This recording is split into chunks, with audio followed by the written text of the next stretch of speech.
السلام علیکم ورحمۃ اللہ. فضا سے رابطہ ہو چکا ہے نا؟ جی ٹھیک ہے.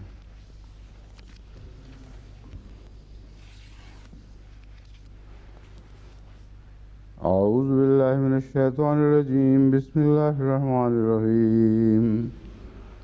وآتوا النساء صدقاتهن نحلة فإن طبن لكم عن شيء منه نفسا فكلوه ہنیئا مریئا.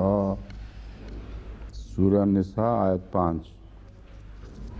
اس کے متعلق ایک عمومی تبصرہ عمومی طور پر تو اس آیت کے مضمون پر میں گفتگو کر چکا ہوں پہلے. اب میں جو لغت کے اور تفاسیر کے حوالے میرے سامنے ہیں ان کے حوالے سے بات کو آگے بڑھاتا ہوں. اکثر تفاسیر میں زیادہ تر مختلف الفاظ کی بحث ہے جن میں نہلا، تبنا، ہنیم، مریا یہ 4 لفظ ہیں جن پر زیادہ زور دیا گیا. نہلا کا جو میں نے ترجمہ آپ کے سامنے رکھا تھا، سب لغت کی کتابیں اور تفاسیر اس پر تقریباً متفق ہیں کہ نہلا کا معنی خوشی سے دینا بھی ہے اور فریضہ کے بھی ہیں. اس لیے ان سب لغت کے حوالوں کو دہرانے کی یہاں ضرورت نہیں. نہلا العطا، الفرض. عطا اور فرض دونوں معنی نہلا میں پائے جاتے ہیں. النحل شہد کی مکھی کو بھی کہتے ہیں، یعنی وہ تو کہتے ہی ہیں، بھی غلط لفظ بولا گیا ہے. النحل شہد کی مکھی کو بھی کہتے ہیں، جس میں یہی نون، ہے، لام، یہ 3 بنیادی حروف اس میں مشترک ہیں.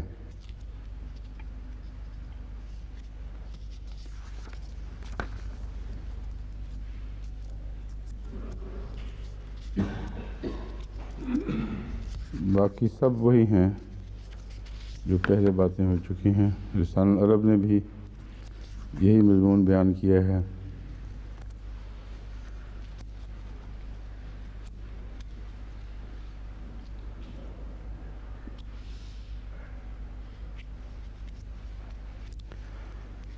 لسان العرب نے وہی دونوں باتیں لکھی ہیں.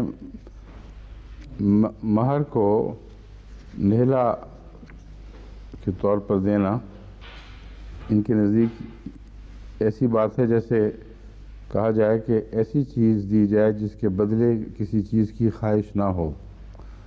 یہ ایک مختصر سا ایک نیا معنی اس میں داخل کیا گیا ہے. یعنی نہلا فریضہ بھی ہے اور ایسی توئی عطا کو کہتے ہیں جو تحفے کا رنگ رکھتی ہو، نہ کہ اس کے بدلے کسی چیز کی خواہش ہو.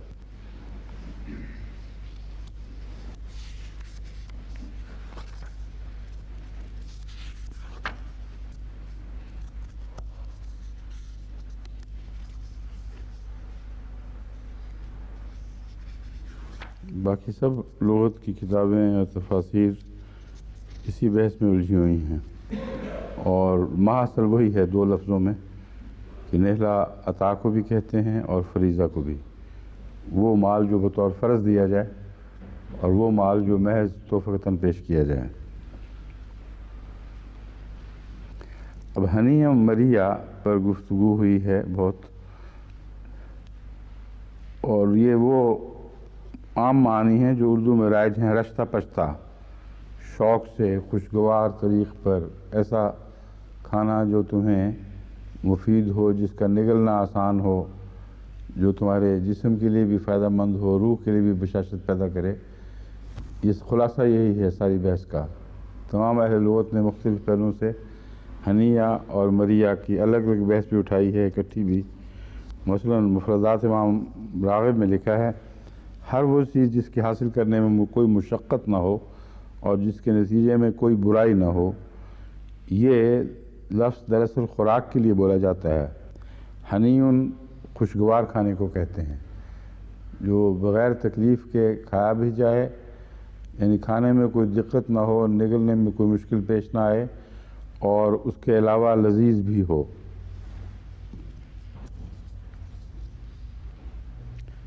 اور لکھتے ہیں کہ ہنیہ مریا کے کلمات کھانے اور پینے والوں کے لیے بطور دعا بھی استعمال ہوتے ہیں کہ تم کھانا کھاؤ جو تمہیں رچے پچے اور اس کا کوئی نقصان تمہیں نہ پہنچے۔ ہنا کا مطلب ہے اچھا کھانا تیار کیا۔ ہنا طعام الرجل کا مطلب ہے کہ کھانا اسے راس آیا اور اچھا لگا۔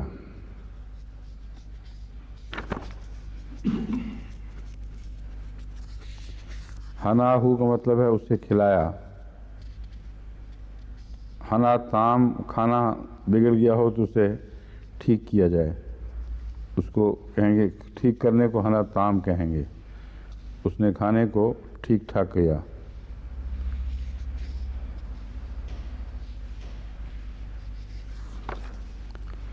مرا کی بحث میں زیادہ تر گلے سے اترنے کے مضمون کو پیش کیا گیا ہے۔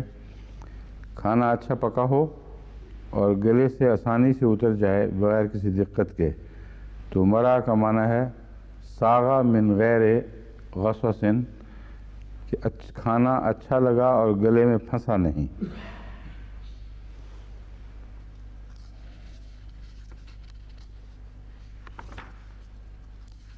اس کی شان نزول بھی ایک بیان کی گئی ہے۔ تفسیر صافی میں لکھا ہے فَكُلُوهُ هَنِيًّا مَرِيًّا سَائِغًا مِنْ غَيْرِ غَصٍّ وَرُبَّمَا يُفَرَّقُ بَيْنَهُمَا بِتَخْصِيصِ الْهَنِيِّ بِمَا يَلَذُّهُ الْإِنسَانُ وَالْمَرِيُّ بِمَا يَحْمُدُ عَاقِبَتُهُ۔ اس کا ترجمہ یہ ہوگا کہ سائغن وہ کھانا ہے جو گلے میں نہ پھنسے۔ دونوں لفظوں میں یوں فرق کیا جاتا ہے کہ ہنی وہ چیز ہے جس سے انسان لذت پاتا ہے، اور مری وہ چیز ہے جو انجام کار اچھی ہو۔ روایت میں آتا ہے کہ لوگ اس بات کو گناہ سمجھتے تھے کہ کوئی شخص اپنی بیوی کو جو کچھ دے چکا ہے وہ اسے واپس لے۔ یہ وہی بات ہے جو کل میں بیان کر چکا ہوں کہ تردد تھا ایک دفعہ تحفہ دے دیا جائے، جب تحفہ کہا جائے تو پھر وہ واپس لینا بہت برا سمجھا جاتا تھا اسلام میں۔ اب ایک اور بحث یہ اٹھی ہے کہ مخاطب کون ہے۔ قتادہ اور زجاج اور نخعی کے نزدیک خطاب خامدوں سے ہے، جیسا کہ اس سے پہلے بھی خامدوں ہی سے خطاب ہے، اور دوسرے کہتے ہیں کہ عورتوں کے ولیوں سے خطاب ہے، ولی جو بھی ہیں، کیونکہ عرب زمانہ جاہلیت میں عورتوں کو مہر نہیں دیا کرتے تھے۔ اگر کسی کے ہاں بیٹی پیدا ہوتی تو اسے مبارکباد دیتے ہوئے تان کرتے تھے۔ تو یہ فضول بحث ہے، ظاہر ہے مخاطب سوسائٹی بھی ہے اور خامند بھی ہیں۔ حضرمی سے مروی ہے کہ عام رواج تھا کہ ایک شخص کسی کو اپنی بہن دے دیتا اور خود اس کی بہن سے شادی کر لیتا۔ یہ لوگ مہر کا بڑا حصہ انہیں نہ دیتے تھے۔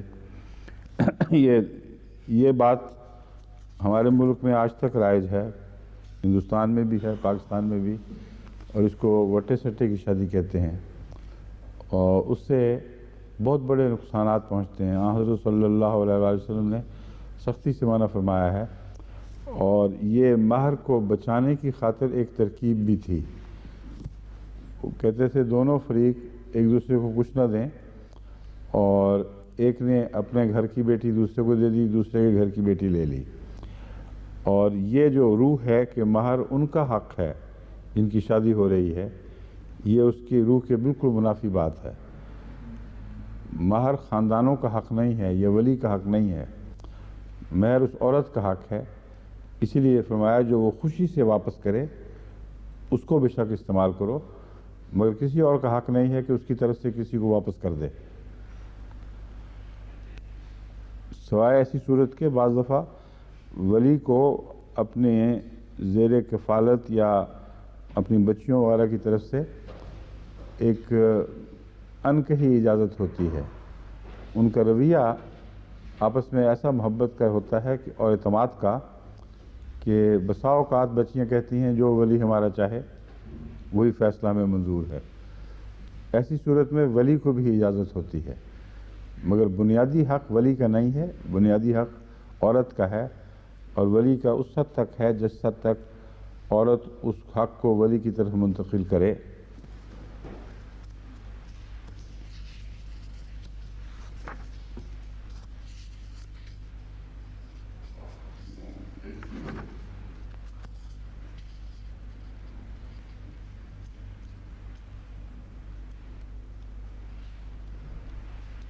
اب فقہی بحثیں جو اٹھائی گئی ہیں ان میں ایک یہ ہے کہ کیا عورت مہر وصول کرنے سے پہلے اس پر تصرف کر سکتی ہے؟ یہ بہت کسی کی باریک نظر گئی ہے اس بات پر۔ مثلا ممکن ہے ایک عورت نے مہر کو یقینی آمد سمجھتے ہوئے کوئی قرض اٹھا لیا ہو کسی سے، اور ذہن میں یہ ہو کہ میں مہر سے واپس کر دوں گی۔ یہ بحث فقہا نے اٹھائی ہے کہ کیا اسلام اس کی اجازت دیتا ہے؟ بعض فقہا کہتے ہیں کہ وہ اسے وصول کرنے سے قبل بھی مصرف میں لا سکتی ہے، تاہم بعض نے کہا ہے کہ وصول کرنے کے بغیر مصرف میں نہیں لا سکتی، جیسے ہاتھوں ہاتھ تجارت۔ یہ بھی کہا گیا ہے کہ اگر عورت مہر کا مطالبہ دلی خوشی سے ترک کر دے تو خاوند سے اس کی ادائیگی ساقط ہو جائے گی۔ یہ جو بحث ہے اس کے متعلق ساقط ہونے والی کہ ساقط ہو جائے گی یہ محل نظر ہے، اور مختلف مسلمان فقہا نے اس کو تسلیم نہیں کیا، کیونکہ عورت جو خوشی سے ادا کر دے، واپس کہہ دے، اس کی خوشی کا تعین کیسے ہوگا؟ کس طرح پتہ چلے گا کہ اس نے کسی خاوند کے دباؤ کے نتیجے میں ایسا کیا ہے، یا یہ دیکھ کر کہ خاوند نے دینا تو ہے ہی نہیں، کیا جھگڑا روزمرہ کا شروع کریں، چلو معافی کر دیتے ہیں۔ اس لیے قاضی کا فیصلہ ہوگا، اور آخر وقت تک عورت مختار ہے اس بات پر کہ اگر وہ پہلے کہہ بھی چکی ہو تو پھر وہ واپس دوبارہ کہہ دے کہ نہیں مجھے دو۔ اس کی ایک مثال قاضی شریح کی عدالت میں ہونے والے ایک مقدمے کی صورت میں دی گئی ہے۔ امام شابی کہتے ہیں کہ قاضی شریح کے پاس عورت اور مرد کے ساتھ ایک عورت اپنے مرد کے ساتھ پیش ہوئی قاضی شریح کے سامنے اور اپنے تحفے کی واپسی کا مطالبہ کیا۔ یہاں تحفہ سے مراد یہ ہے کہ وہ جو حق مہر تھا جو اس نے کہہ دیا تھا کوئی بات نہیں، بے شک تم رکھو۔ قاضی شریح نے مرد سے عطیہ واپس کر دینے کو کہا، مرد کو کہا واپس کر دو اس کو۔ مرد نے جواب دیا کیا اللہ تعالیٰ نے یہ نہیں فرمایا فَإِن طِبْنَ لَكُمْ عَنْ شَيْءٍ، کہ اگر یہ دلی خوشی کے ساتھ کچھ اس میں سے جو مہر کا فریضہ ہے تمہیں واپس کر دیں تو تمہیں استعمال کرو اس کو۔ قاضی نے کہا اگر اس نے دلی خوشی سے دیا ہوتا تو واپسی کا مطالبہ نہ کرتی۔ واپسی کا مطالبہ کرنا ثابت کرتا ہے کہ دلی خوشی نہیں تھی۔ حضرت عمر بن خطاب رضی اللہ تعالیٰ عنہ نے اپنے قاضیوں کو لکھوا بھیجا تھا کہ بعض دفعہ عورتیں دلی خوشی سے اور بعض دفعہ کسی خوف کی وجہ سے تحفہ وغیرہ دیتی ہیں، بس اگر کوئی عورت اسے لوٹانا چاہے تو اسے اس کا حق ہے، ان معنوں میں کہ اگر وہ لوٹانے کا کہتی ہے تو یہ بھی تو احتمال اٹھ کھڑا ہوگا کہ اس نے دلی خوشی سے نہ دیا ہو، اس لیے قاضی کا کام ہے یہ فیصلہ کرے، اسے سرسری طور پر رد نہیں کر سکتا کہ چونکہ عورت نے کہہ دیا تھا کہ لے لو، اس لیے وہ بات پختہ ہو گئی، ثابت ہو گیا کہ دلی خوشی سے ایسا کیا ہے۔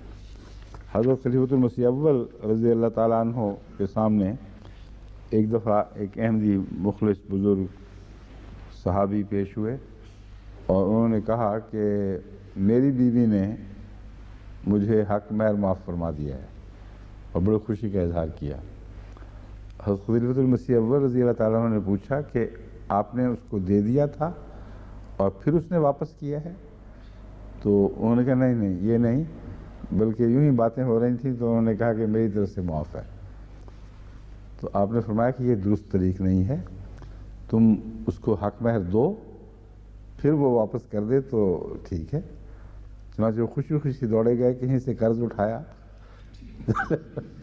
جا کے بیوی کو دیا کہ یہ لو تمہارا حق مہر واپس. لو. کیسا واپس؟ بھاگو یہاں سے. بیچارے سر پھینک کے حضرت خلیل مسیح اول کی خدمت میں حاضر ہیں, میں کیا کروں. تو دلی خوشی کے مواقع سب بتا دیتے ہیں کہ دلی خوشی کا موقع ہے, یا ایک مایوسی کے عالم میں نہ آنے والی رقم کو کہہ دیا چلو معاف. تو قرآن کریم نے کیسی باریکی سے عورتوں کے حقوق کا خیال رکھا ہے. امام جلال الدین سیوطی, وہی یہ پرانی باتیں دہرائی جا رہی ہیں, کوئی نئی بات نہیں.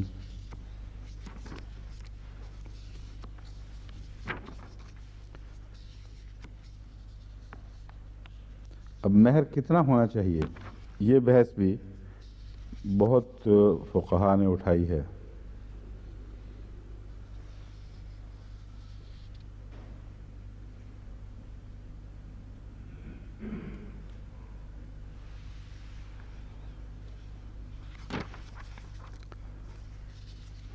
حضرت مسیح موعود علیہ الصلوۃ والسلام نے مہر کی تعیین اور اس زمانے میں جو رواج تھا اس کے متعلق فرمایا ہے, ہمارے ملک میں یہ خرابی ہے کہ نیت اور ہوتی ہے اور محض نمود کے لیے لاکھ لاکھ روپے کا مہر ہوتا ہے.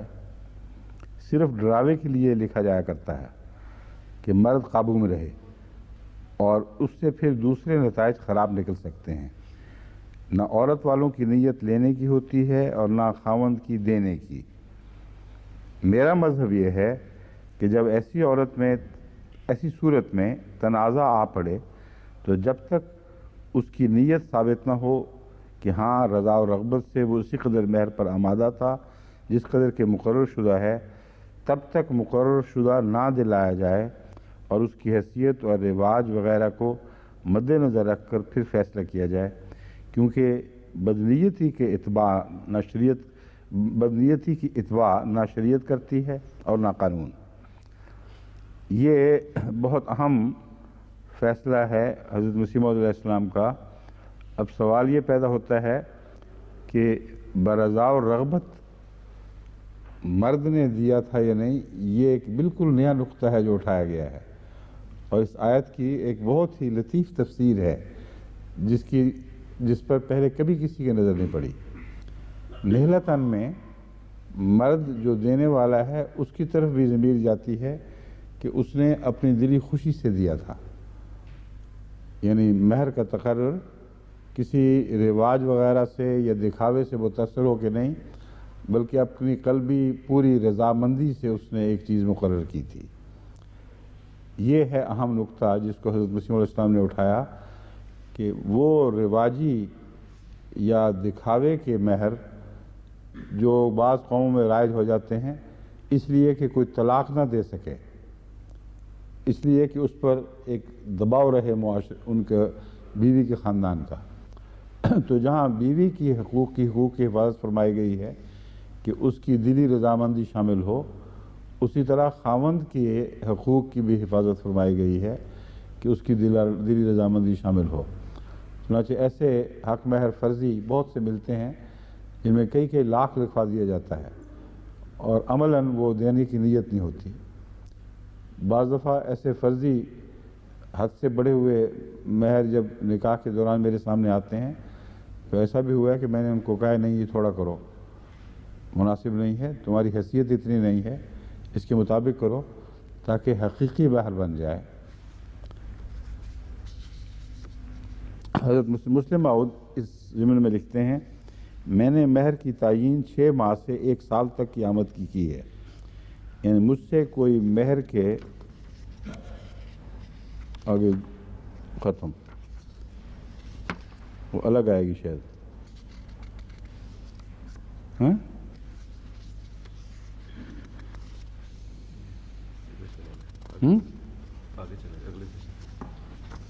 کہاں یہ, ہاں ٹھیک ہے, وہ آگے پیچھے ہو گئے سب. اس دفعہ نمبر 13 نیچے چلنی جانی چاہیے تھی.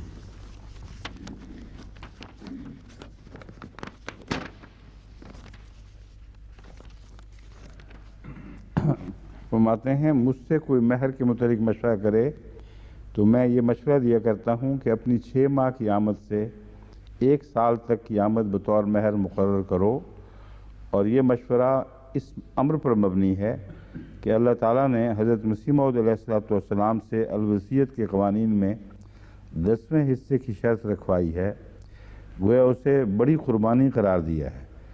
اس بنا پر میرا خیال ہے کہ اپنی آمدنی کا 10واں حصہ باقی اخراجات کو پورے کرتے ہوئے مخصوص کر دینا معمولی قربانی نہیں، بلکہ ایسی بڑی قربانی ہے کہ جس کے بدلے میں ایسے شخص کو جنت کا وعدہ دیا گیا ہے۔ اس حساب سے 1 سال کی آمد جو گویا متواتر 10 سال کی آمد کا 10واں حصہ ہوتا ہے، 1 سال کی آمد جو متواتر 10 سال کی آمد کا 10واں حصہ ہوتا ہے، بیوی کے مہر میں مقرر کر دینا مہر کی اغراض کو پورا کرنے کے لیے بہت کافی ہے۔ مراد یہ ہے کہ اگر ایک خاوند 1 سال کی آمد دیتا ہے تو گویا وہ 10 سال کی آمد کا 10واں حصہ دیتا ہے، اور ایک عورت اکیلی کے لیے اس خاوند کی کل آمد کا 10 سال کی آمد کا 10واں حصہ ایک لمبے عرصے تک اس کی کفیل ہو سکتی ہے، تو مہر کا جو مقصد ہے وہ اس سے پورا ہو جائے گا۔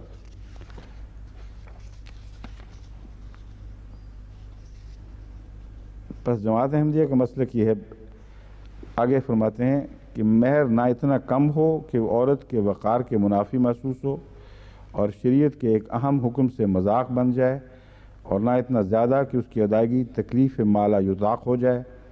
اس اصول کی بنا پر خاوند کی جو بھی مالی حیثیت ہو اس کے مطابق 6 ماہ سے 12 ماہ تک کی آمدنی کے برابر حق مہر کو معقول اور مناسب خیال کیا گیا ہے۔ یہاں یہ بات پیش نظر رہنی چاہیے کہ معقول اور مناسب خیال کیا گیا ہے، یہ ایک توجیہ ہے اور ایک مشورہ ہے۔ ہرگز یہ مراد نہیں کہ ہر احمدی کے لیے فرض ہے کہ وہ 6 ماہ کی آمد کم از کم ضرور دے اور سال کی آمد سے زیادہ نہ دے۔ مختلف لوگوں کے مختلف حالات ہیں اور آمدنیں بھی مختلف ہوتی ہیں۔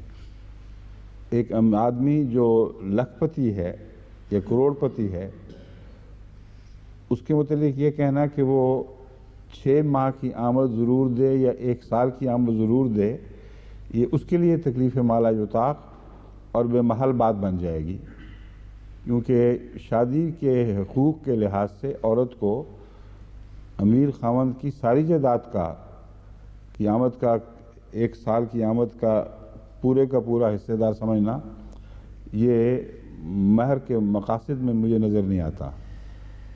مہر کے مقاصد میں جو بات واضح ہے، جس کی بنا پر حضرت مسلم موعود نے یہ فتویٰ دیا ہے یا مشورہ دیا ہے، وہ یہ ہے کہ عورت عزت کے ساتھ اپنا آزاد گزارا کر سکے اور خاوند کے چھوڑنے پر اس طرح بے سہارا نہ رہ جائے۔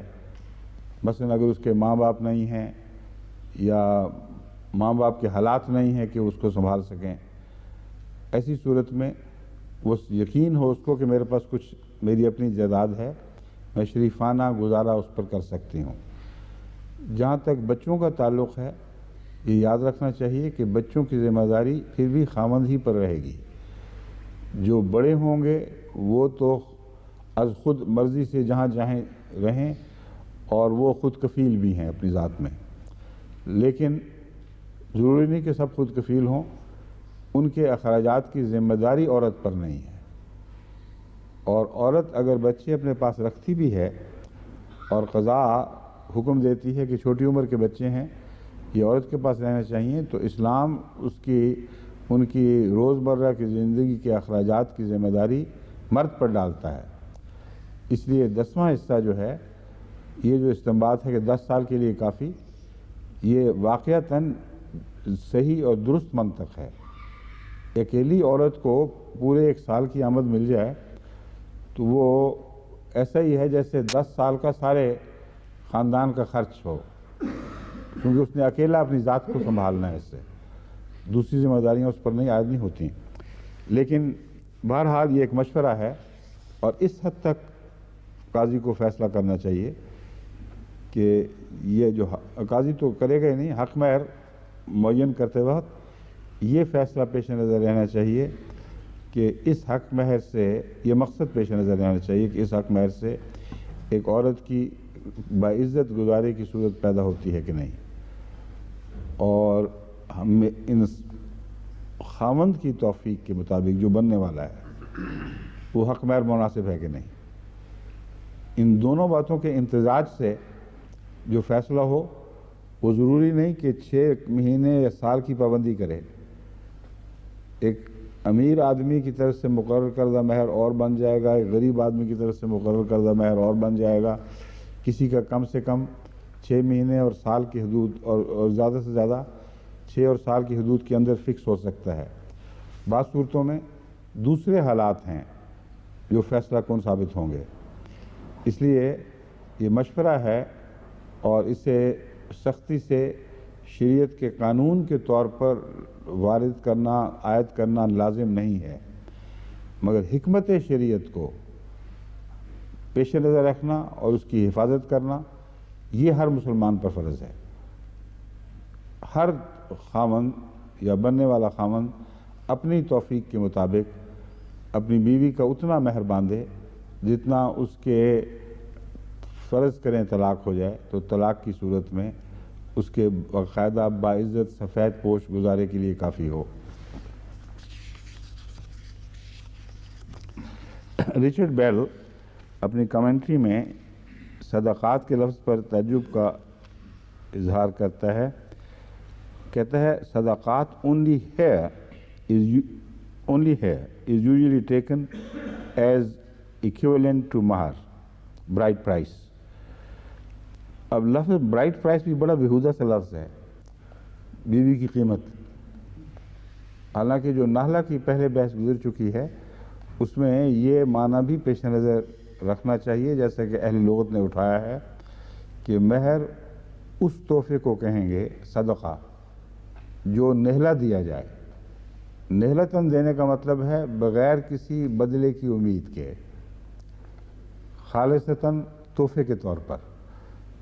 تو اگر یہ تحفہ ہے تو پرائس نہیں ہو سکتی، اس لیے برائٹ پرائس اس کو نہیں کہا جا سکتا۔ فریضہ کا معنی خدا کی طرف سے عائد ہونے والا فریضہ ہے، اور نہلہ کا تحفے کا معنی اس روح پر اطلاق پاتا ہے جس سے خاوند اپنی بیوی کو کچھ دیتا ہے۔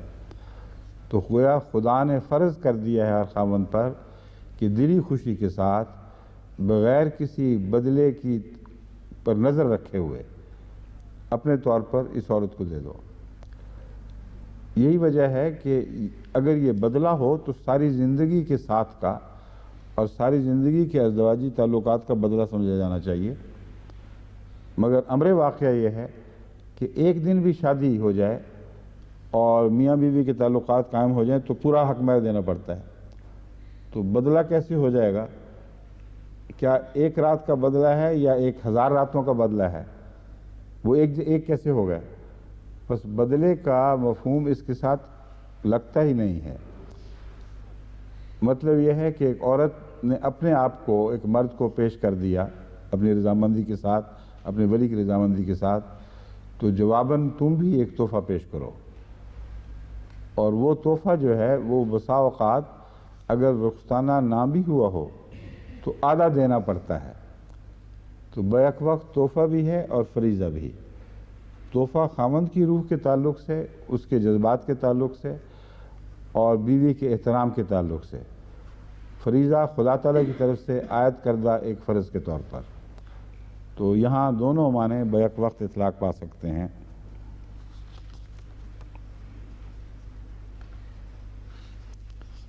اب یہاں ان کو خام خواہی اس مضمون کو جو عام ہو چکا ہے آرفن سے صرف باندھی چلے جاتے ہیں۔ کہتے ہیں the meaning will then be that the orphans are not to be defrauded of the dowry which would be ordinarily arranged for at the marriage۔ بیل نے ایک اور حرکت بھی کی ہے اپنے پرانی عادت کے مطابق، ترتیب بدلی ہے آیات کی، کہتے ہیں یہاں ٹھیک نہیں، یہاں مناسب زیادہ رہے گی۔ اور مونٹگومری واٹس صاحب کہتے ہیں الصدقات not the usual mahar The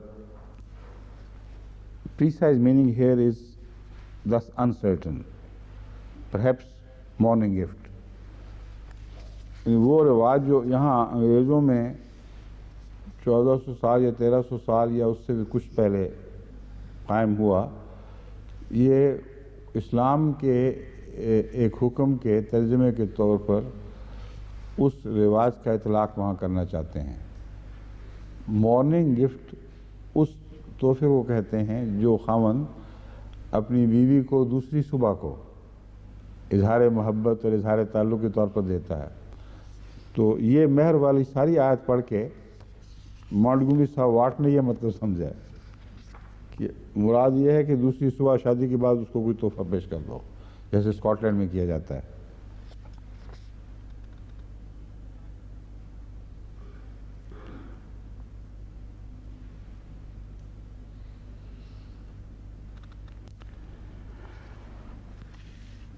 اس بحث میں کہ کتنا ہونا چاہیے، اس میں بھی مختلف آراء قائم کی گئی ہیں۔ مستشرقین نے بھی یہ بحث اٹھائی ہے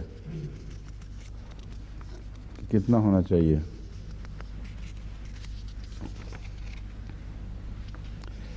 لیکن یہاں اس وقت میرے پاس حوالہ نہیں ہے۔ مستشرقین نے بھی فقہاء کو نقل کیا، دراصل اپنی کوئی رائے پیش نہیں کی، اور وہ جو آراء ہیں وہ میں آپ کے سامنے اب رکھوں گا کہ ان کے نزدیک مہر کتنا ہونا چاہیے۔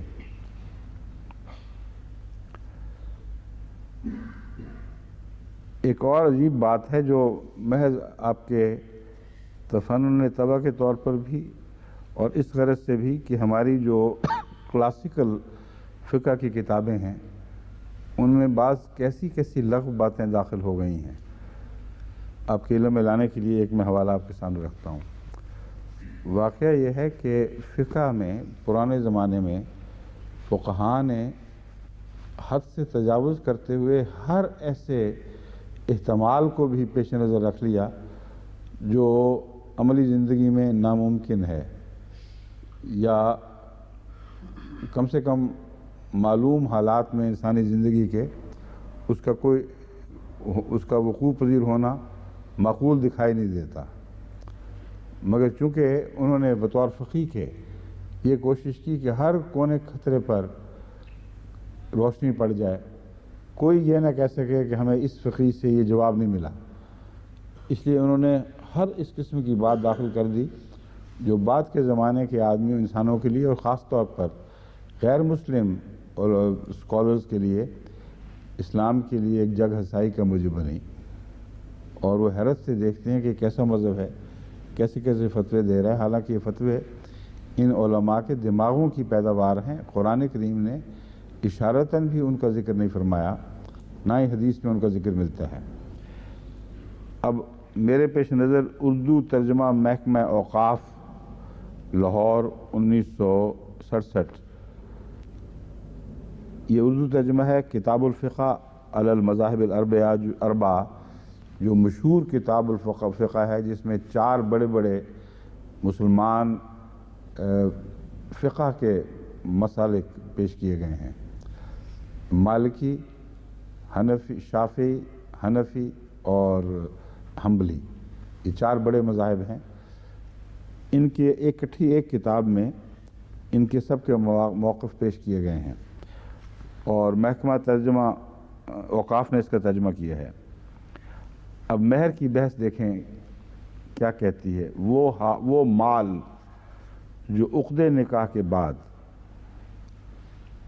عقد نکاح اردو میں تو عقد کا تلفظ ہے، عربی میں عقدۃ النکاح چونکہ آتا ہے، اس لیے پیش سے نکاح کے تعلق میں پیش بھی زبان پہ آ جاتی ہے، ورنہ اصل تلفظ عقد ہے، نکاح کا نام عقد ہے، اور عقدۃ النکاح کا مطلب ہے نکاح کی گرہ باندھنا۔ اس کے بعد عورت سے متمتع ہونے کے عوض، اب یہ لفظ دیکھیں ذرا، وہ مال جو عقد نکاح کے بعد عورت سے متمتع ہونے کے عوض یا غیر عورت سے بیوی کے شبہ میں میاں بیوی والی حرکت کر لینے کے عوض، ابھی سوچنے کی بات ہے، کہاں کہاں ان کے دماغ گئے ہیں، اور محکمہ اوقاف کو خیال نہیں آتا کہ اس زمانے میں یہ باتیں لکھ رہے ہیں تو پڑھنے والا کیا سوچے گا؟ کوئی سوچ سکتا ہے کہ کوئی شخص بیوی کے شبہے میں کسی غیر عورت سے تعلق قائم کر لے اور وہ عورت بھی خاوند کے شبہے میں اس سے وہ تعلق باندھ رہی ہو؟ اور اگر آج یہ فقہ کا فیصلہ درست ہے، اگر آج ایسا جوڑا پکڑا جائے تو اس کے متعلق کوئی حد قائم نہیں کی جا سکتی۔ فقہ کو یہ حوالہ دیں گے، خاوند کہے گا میں نے بیوی کے شبہ میں کیا تھا، بیوی کہے گی میں نے خاوند کے شبہ میں کیا تھا، بس ایک ہی رائے حق مہر دے دو، کیونکہ حق مہر مقرر نہیں تھا، وہ حق مہر مثل ہوگا۔ حق مہر مثل کیا کیا ہو سکتا ہے وہ آگے جا کے آئے گا۔ تو یہ صرف آپ کو بتا رہا ہوں کہ پرانی فقہوں میں بعض علماء نے اپنی طرف سے ایسی ایسی باتیں داخل کر دی جو ہرگز قرآن کے پیش نظر نہیں تھیں، حدیث میں ان کا دور کا بھی تصور نہیں تھا، مگر یہ بس ذہنی چلاکیاں تھیں، اور بدقسمتی سے آج تک ان کتب کو حرف آخر سمجھا جا رہا ہے، اور اسلامی مدرسوں اور کالجوں میں وہی کتب بطور تدریس کے داخل ہیں، اور سمجھتے ہیں کہ جو ان میں آ گیا وہی شریعت ہے، اور اس کے ہر پہلو پر عمل کرنا گویا قرآن اور سنت کے اتباع کے مطابق ہے۔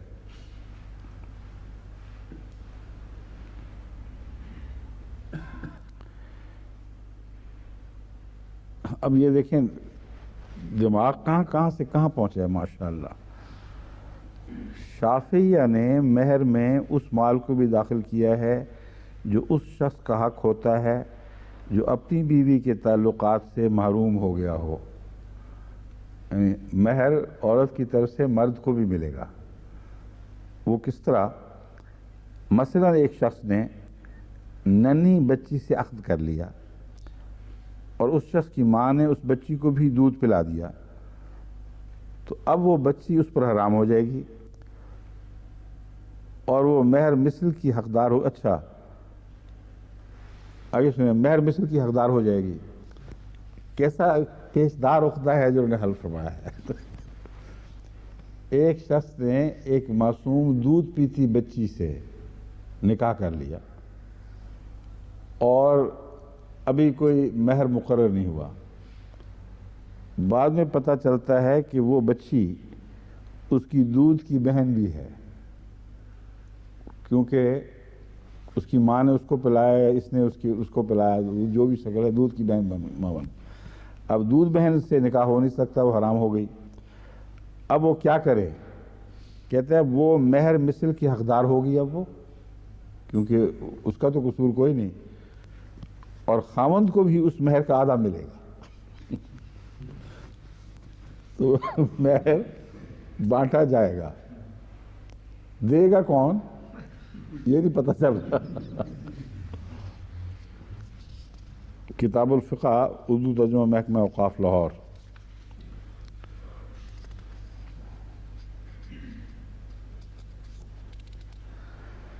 یہ لکھتے ہیں ایک الفقہ الاسلامی والادلہ، تالیف الدکتور وحیہ الزہیلی، ہوگا زہیلی ہے یا زہبلی لکھا ہوگا شاید، بہرحال جو بھی نام ہے، یہ دمشق کی چھپی ہوئی کتاب ہے اور دمشق کے کالم کی تحریر ہے۔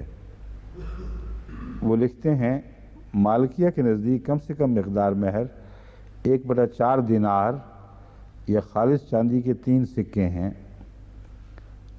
دینار اس زمانے میں کیا قیمت رکھتا تھا، اس کا کچھ اندازہ اس سے ہو جاتا ہے کہ خالص چاندی کے 3 سکے، لیکن سکے کتنے بڑے تھے اس کا کچھ پتہ نہیں چلتا، اس لیے وہی روز اول والی بات ہی ہے، کچھ سمجھ نہیں آتی کیا کہنا چاہتے ہیں۔ اگر موجودہ وقت میں دینار کو لیا جائے تو دینار 2 ممالک میں رائج ہے غالباً، جو مغربی شمالی افریقہ میں، سوڈان میں اور ٹونس میں بھی، مگر ان کی ویلیو الگ الگ نہیں ہے۔ کیا ہے آپ نے نکالی ہے نا، میں نے کہا تو دکھائیں۔ سوڈان میں 1.28 دینار 1 پاؤنڈ کے برابر، 1.28 دینار 1 پاؤنڈ کے برابر ہے، اور ٹیونس میں 1.46 تقریباً 1.5 دینار 1 پاؤنڈ کے برابر ہے۔ تو اگر 1 دینار کا 1/4 حصہ مہر رکھا جا سکتا ہے تو 30p یہ اس کا مارننگ گفٹ بنے گا بقول ان سے۔ لیکن 30p جو مارننگ گفٹ ہے ہو سکتا ہے وہ سارا نہ چھوڑے، ہو سکتا ہے 5p چھوڑ دے اس میں سے، تو پھر ہنیم مریا کا معنی ہوگا کہ 5p پہ عیش کرو۔ کیا آئے گا 5p میں آج کل یہاں؟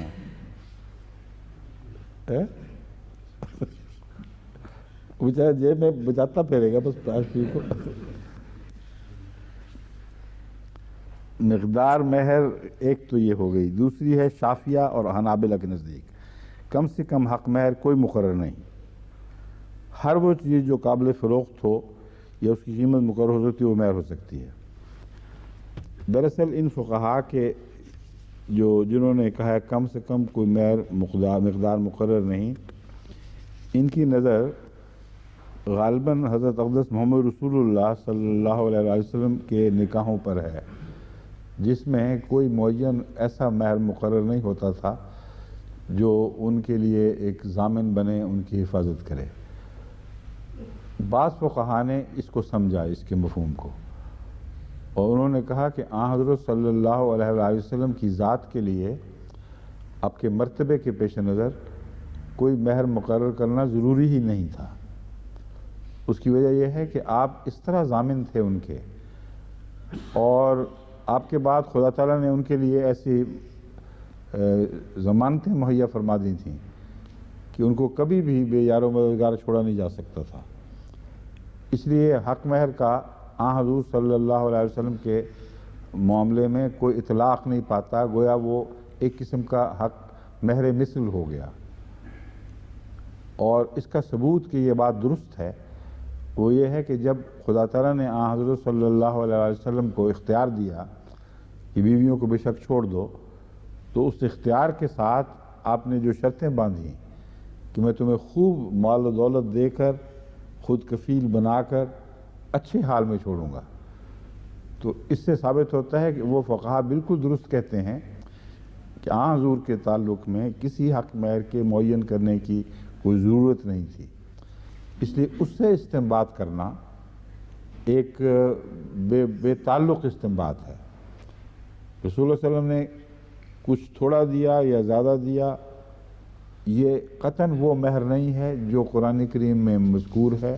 وہ مہر آن حضرت صلی اللہ علیہ وآلہ وسلم کی ذات اور آپ کی صفات سے تعلق میں مضمر مہر ہے، ظاہر نہیں کیا گیا، مگر یہ ناممکن ہے کہ آن حضور صلی اللہ علیہ وسلم کسی منکوحہ بیوی کو بے یار و مددگار اس طرح چھوڑ دیں کہ وہ گویا پائی پائی کی محتاج رہ جائے۔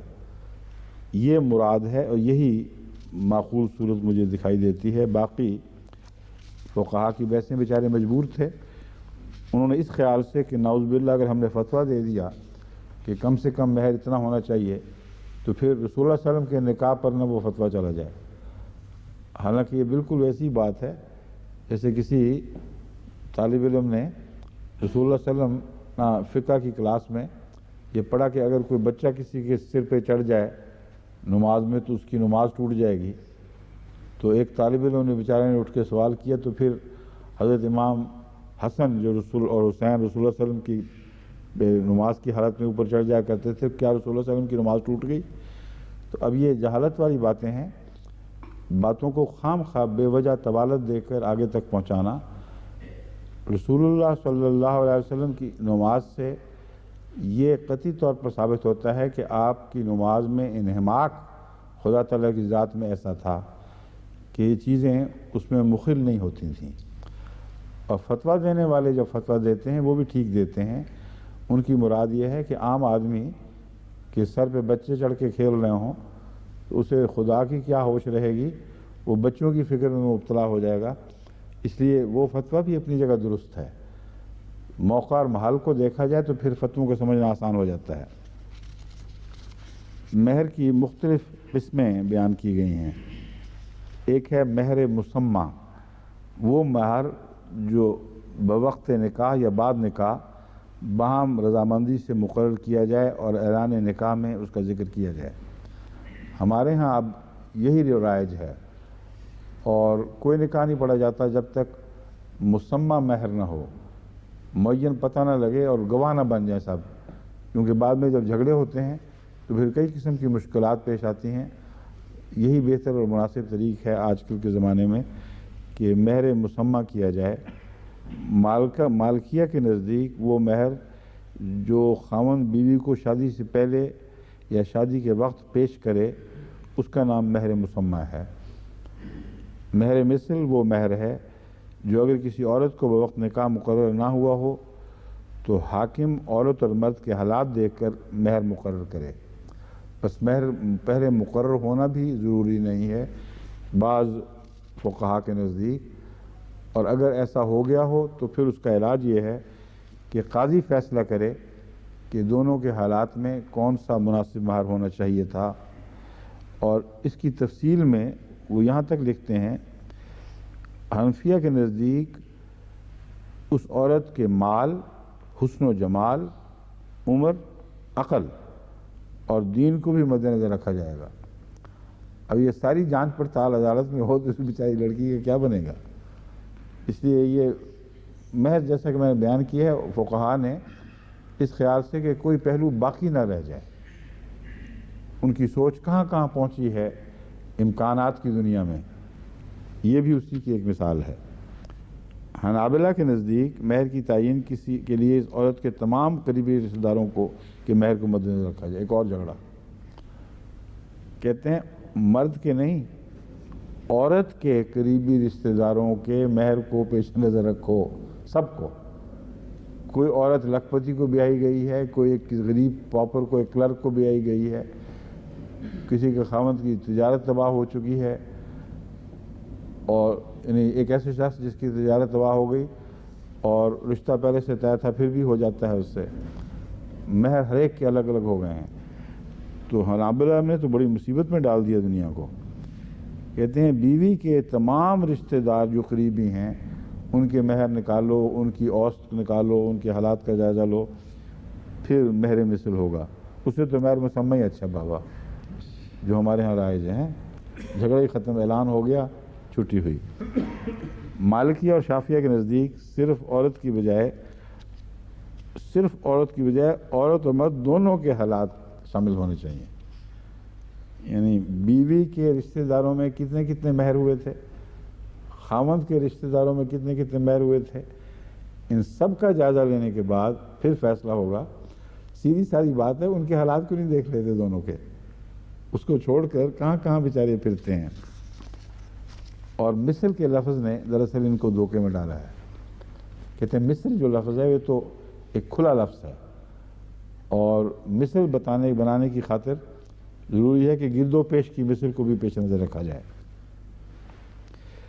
پھر ایک مہر معجل کہلاتا ہے اور ایک مہر معجل کہلاتا ہے، اور ہمارے نکاح فارموں پہ بھی مہر معجل اور مہر معجل کا ذکر ملتا ہے۔ کیوں جی؟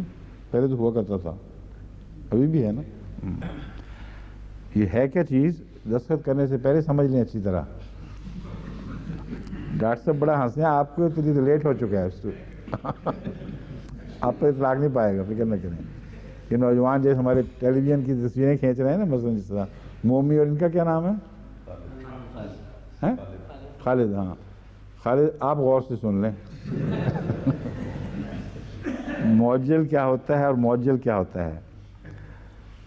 وہ مہر جو بوقت نکاح فوری طور پر ادا کر دیا جائے، یا عند طلب ہمیشہ تیار رہے، جس وقت مطالبہ ہے اس وقت پیش کر دیا، اس کو کہتے ہیں معجل۔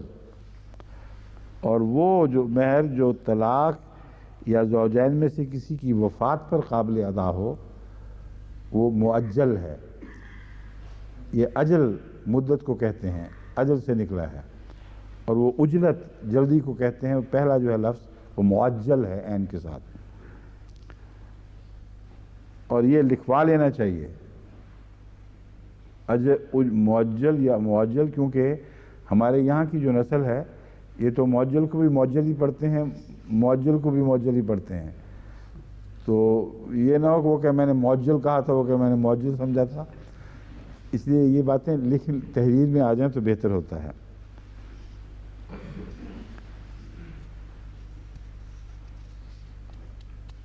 اب یہ جو بعد میں وفات کے بعد عائد ہونے والا قصہ ہے،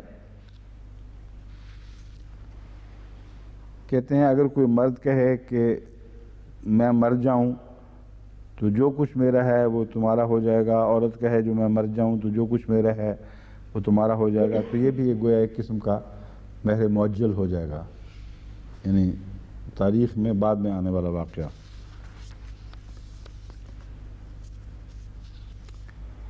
ہمارے ہاں جو فقہ لکھی گئی ہے اس پر بھی میں نے ہدایت کی تھی کہ اس پر نظر ثانی ہونی چاہیے، ہو رہی ہے غالباً، کمیٹی بیٹھی ہے، کچھ الفاظ بھی کچھ زیادہ احتیاط سے استعمال کیے ہیں۔ مثلا دفعہ نمبر 9 مہر۔ مہر اس مالی منفعت کا نام ہے جو نکاح کے نتیجہ میں خاوند کی طرف سے بیوی کو واجب الادا ہے۔ مالی منفعت کیسے ادا واجب الادا ہے؟ عجیب بات ہے، یہ تو اردو ہی نہیں ٹھیک۔ اس مال کا نام ہے جو نکاح کے نتیجے میں خاوند کی طرف سے بیوی کو واجب الادا ہے، سادہ سی بات ہے، لیکن وہ عالمانہ چکر میں پڑھ کے یہ سوچ کر کہ اس کی روح منفعت ہے، یعنی عورت سے فائدہ اٹھانا چونکہ روح ہے، اس لیے اس کو بھی ساتھ داخل کر دیا جائے۔ مہر اس مالی منفعت کا نام ہے جو نکاح کے نتیجے میں خاوند کی طرف سے بیوی کو واجب الادا ہے۔ منفعت تو واجب الادا ہے ہی نہیں، منفعت تو اس نے کی تھی، بس اگر داخل بھی کرنا تھا تو سلیقے سے داخل کرتے۔ آگے تفصیلات ہیں، قرآن کریم کے حوالے ہیں، احادیث کے حوالے ہیں۔ مہر مسمى جو فریقین کی رضامندی سے بوقت نکاح طے پا جائے اور اعلان نکاح میں اس کا ذکر آ جائے، جیسا کہ آج کل جماعت احمدیہ میں یہی رائج ہے، اور ہم تو نکاح پڑھانے سے پہلے ہی شرط کرتے ہیں کہ واضح کرو نکاح کا معاملہ۔ اس کی وجہ یہ ہے کہ آگے ورنہ جھگڑے بڑے چل پڑتے ہیں، دوسرے جتنے مہر ہیں نا، غیر مشروط غیر معین، ان سے بعد میں پیچیدگیاں پیدا ہوتی ہیں۔ مہر معجل کی وہی تعریف کی ہے احمدیہ فقہ میں بھی جو میں بیان کر چکا ہوں، اور یہ بھی کہ یا فوراً یا ہر وقت حاضر باش، ادھر مطالبہ ہوا ادھر پیش کر دیا، اس کو مہر معجل کہتے ہیں۔ یہ عجیب و غریب سی ہے باتیں، ناممکن ہے۔ یہ تو جو مہر دینا ہے یا تو فوراً دے دیا جائے یا اس کو معجل کہنا ہی درست نہیں ہے۔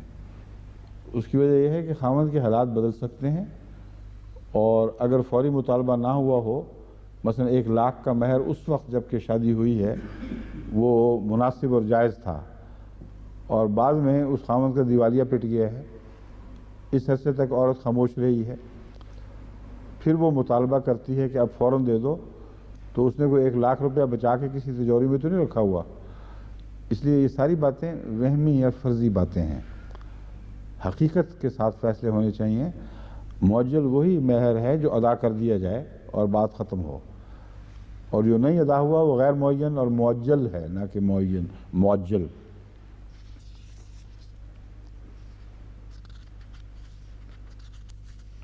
اور دفعہ لگائی ہے اس پر۔ مہر معجل کی صورت میں بیوی جب چاہے مہر کا مطالبہ کر سکتی ہے، ہر مہر کا مطالبہ کر سکتی ہے۔ یہ کہاں سے آ گیا فلاں مہر کا کر سکتی ہے فلاں کا نہیں؟ بیوی کا حق ہے، قرآن کریم فریضہ قرار دے رہا ہے، جب چاہے بیوی مطالبہ کر سکتی ہے۔ خام خواہ کے جھگڑے فقہی چونکہ عبارتیں پڑھ کے یہ فقہ بنائی گئی ہے، اس لیے اس کی گہرائی میں اترے نہیں ہیں، حالانکہ بہت سی الجھنیں فقہاء کی باریک سوچوں کے نتیجے میں پیدا ہو گئی ہیں۔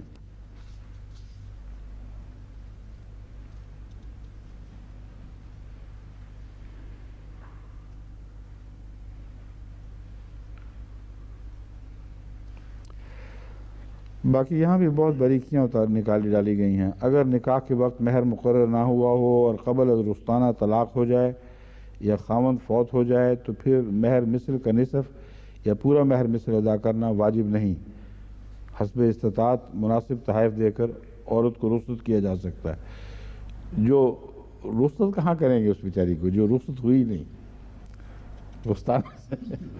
رستانے سے قبل طلاق ہو گئی ہے تو کہتے ہیں، ہماری فقہ میں یہ باتیں ہیں، سوچ لیں ذرا. اس لیے ہنسی والی بات چاہے دوسرے کی فقہ میں اپنی میں انسان بیچارہ مجبور ہے، اس کو ہنسی تو آنی ہے. اب یہ دیکھ لیں، بحث یہ ہے کہ رخصتانے سے قبل خاوند فوت ہو جاتا ہے، تو رخصتانے سے قبل فوت ہوا تو کہتے ہیں اس کو تحفے دے کے رخصت کر دو. اس کو کہاں رخصت کر، اگلی جہان بھیج دو بیچاری کو. اپنے میاں اپنے ماں باپ کے گھر بیٹھی ہوئی ہے، وہیں رہنے دو بیچاری کو، رخصت کیا کر رہے ہیں اس کو.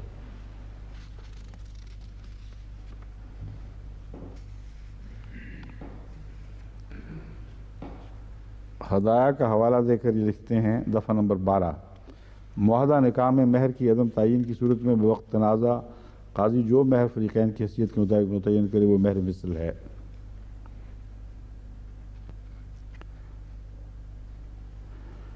کہتے ہیں صاحب ہدایہ اس کی تفصیل میں لکھتے ہیں، مہر مثل کی تعین کے لیے دیکھنا بھی ضروری ہے کہ حسن و جمال، سیرت و کردار، علم و عمل کے لحاظ سے اس عورت کی جو رشتہ دار عورتیں ہیں، اس کی ہم پایا ہیں، ان کا مہر کتنا مقرر ہوا تھا. انا للہ و انا الیہ. اس فقہ کو تو ان کو فیکس بھیجیں کہ خدا کے لیے نظر ثانی جلدی کریں. میرے تو پسینے چھوٹ گئے اس فقہ. اس عورت کا حسن و جمال اب دیکھیں، کون دیکھے گا؟ اس کے علم کا فیصلہ، اس کی عقل کا فیصلہ، یہ ساری چیزیں دیکھ کر پھر اس کے بعد مثل پتہ کیا بنے گی؟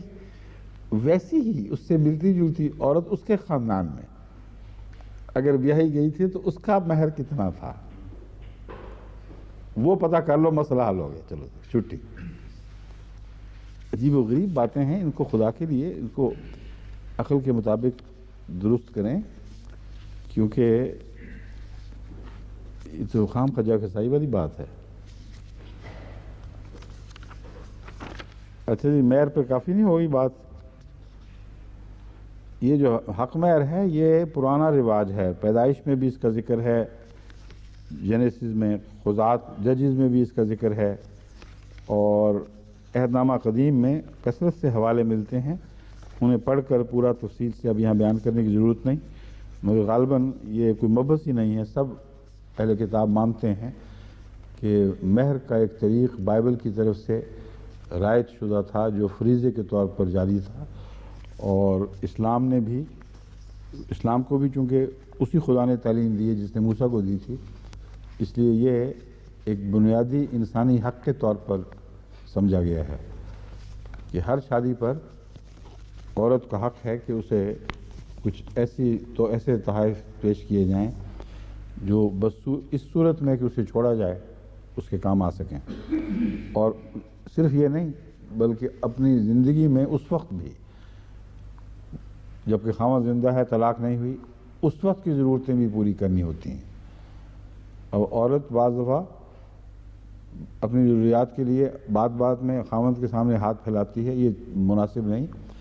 اگر شروع میں اس کا حق مہر ادا کر دیا جائے جو اتنا کافی ہوگا کہ اس کی بعد کی ضرورتوں کو بڑے لمبے عرصے تک پورا کر سکے، وہ اس کو اپنے مرضی سے کہیں لگا سکتی ہے، تجارت کر سکتی ہے، خاوند کی معرفت یا اس کے علاوہ، اور روزمرہ کے اپنے تحفے دینے ہیں آزادی سے پیش کر سکتی ہے.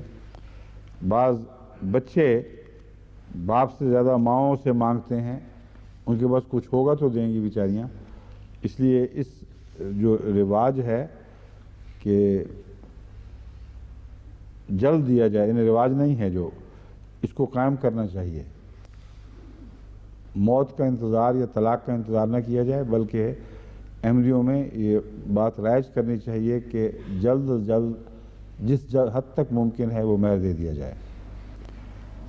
لیکن ایک بات جو مناسب نہیں ہے وہ یہ ہے کہ بعض ولی مہر وصول کر کے پھر شادی کرتے ہیں، اور دراصل وہ جہیز تیار کرنے کے لیے مہر کا عذر رکھتے ہیں اور کہتے ہیں کہ ہم نے اگر شادی کروانی ہے تو حق مہر پہلے ادا کرو، ہم اس سے جہیز بنائیں گے اور تمہیں بھیجیں گے. تو پھر جہیز دینے کی ضرورت ہی کوئی نہیں ہے، سیدھی سادھی رخصتی کریں. عورت بیچاری اپنی مرضی سے بعد میں چاہے تو اس کا کچھ خریدے، چاہے تو نہ خریدے. گھر بنانا بسانا خاوند کا فرض ہے، اس لیے یہ رواج بھی نہایت نامناسب اور ناجائز ہے. اس کو بھی جماعت میں اس کا قلع قمع کرنا چاہیے۔ اگلی آیت ہے، اب یہ میں ہو چکا ہے نا ہمارا۔ اعوذ باللہ من الشیطان الرجیم، بسم اللہ الرحمن الرحیم۔ وَلَا تُؤْتُوا السُّفَهَاءَ أَمْوَالَكُمُ الَّتِي جَعَلَ اللَّهُ لَكُمْ قِيَامًا وَارْزُقُوهُمْ فِيهَا وَاكْسُوهُمْ وَقُولُوا لَهُمْ قَوْلًا مَّعْرُوفًا۔ میں ضمناً بتا دوں، پہلے بھی بتا چکا ہوں کئی دفعہ، قرآن کریم کی تلاوت سے پہلے اعوذ باللہ پڑھنا فرض ہے۔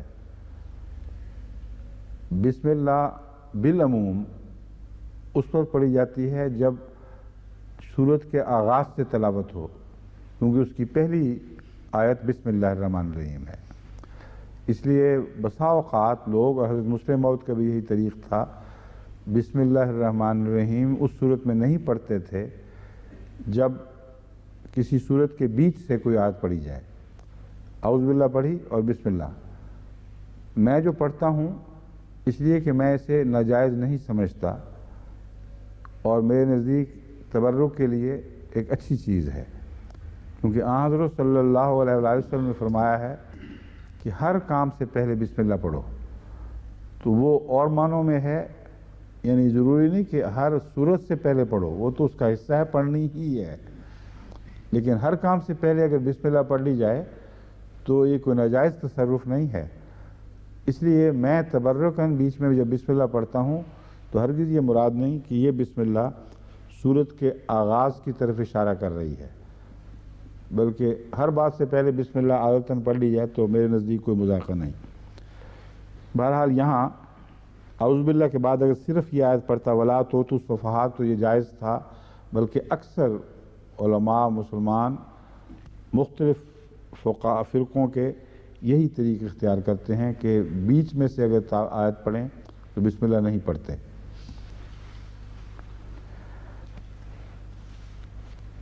وَلَا تُؤْتُوا السُّفَهَاءَ أَمْوَالَكُمُ الَّتِي جَعَلَ اللَّهُ لَكُمْ قِيَامًا،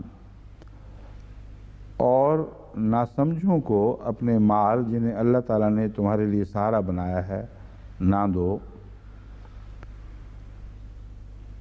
اور ان میں سے انہیں کھلاؤ اور انہیں پہناؤ اور انہیں مناسب اور اچھی باتیں کہو۔ یہ چھٹی آیت ہے اس آیت کریمہ کے بعد جو میں نے ابھی آپ کے سامنے رکھی تھی، جہاں مہر کا ذکر ہے۔ اب اس آیت سے جو مختلف مفاہیم سمجھے گئے ہیں، بعض ایسے تمسخر والے ہیں کہ ان کو قرآن کریم کی طرف یا رسول اللہ صلی اللہ علیہ وسلم کی طرف منسوب کرنا گستاخی ہے، مگر فقہاء نے بحثیں اٹھائی ہوئی ہیں، اور بڑا دھوکہ اس بات میں کھایا ہے کہ سفہاء سے مراد عورتیں ہیں، کیونکہ نکاح کے اموال ان کو دینے کی بات ہو رہی ہے، اس لیے وہ کہتے ہیں کہ ان عورتوں کو نہ دو جو بے وقوف ہوں، یہ مطلب بھی نکالتے ہیں، اور عمومی معنی بھی لے لیتے ہیں۔ لیکن بعض ایسے فقہاء ہیں یا مفسرین جنہوں نے سفہاء کا مطلب عورتیں ہی کیا ہے، حالانکہ یہ بالکل ناجائز بات ہے، اس کا اس مضمون سے کوئی بھی تعلق نہیں ہے۔ وہاں تو حق فرما دیا اس کا، اور حق کی تعیین فرما دی اور لازم کر دیا کہ تم نے اس کو دینا ہے، تمہارا مال نہیں ہے، اس کا ہے، وہ اپنی خوشی سے دیں نہ دیں، یہ اتنی تفصیل سے بحث اٹھ گئی ہو، اس کے بعد ان عورتوں کو بیوقوف کہہ کے دوسرے ہاتھ سے وہ ساری رقم واپس لے لی جائے، یہ تو قرآن کی شان کے بالکل منافی، اور اگر خدا کا کلام ہو تو ایسے خدا سے ایمان اٹھ جاتا ہے کہ کیسی متضاد باتیں کر رہا ہے۔ یہاں ہرگز یہ مراد نہیں ہے، اور یہاں اموالکم کی ضمیر صاف بتا رہی ہے کہ اور مضمون ہے، وہاں عورتوں کا مال ہے جو تم نے ان کو دینا ہے، تم ان سے وعدہ کر چکے ہو، ان کا حق بن گیا ہے۔ یہاں سوسائٹی مخاطب ہے، اور یتیموں کا مال جس کا پہلے بھی ذکر گزر چکا ہے وہ دوبارہ زیر بحث آ چکا ہے اب، اور یہ فرمایا جا رہا ہے کہ اگرچہ ملکیت کے لحاظ سے دو پہلو ہوتے ہیں، ایک ہے ذاتی انفرادی ملکیت، ایک ہے قومی ملکیت، ان معنوں میں کہ جو کچھ بھی اقتصادی نظام جاری ہے وہ قوم کے مجموعی فائدے کی غرض سے ہوتا ہے اور قوم کو تصرف کا حق ہوتا ہے ایک حد تک، اور یہی قانون ہے جس کے پیش نظر پھر ٹیکس لگتے ہیں، جس کے پیش نظر مختلف اقتصادی نظام دنیا میں کام کر رہے ہیں۔ تو ایک پہلو سے ذاتی ملکیت ہے، ایک پہلو سے قومی ملکیت ہے۔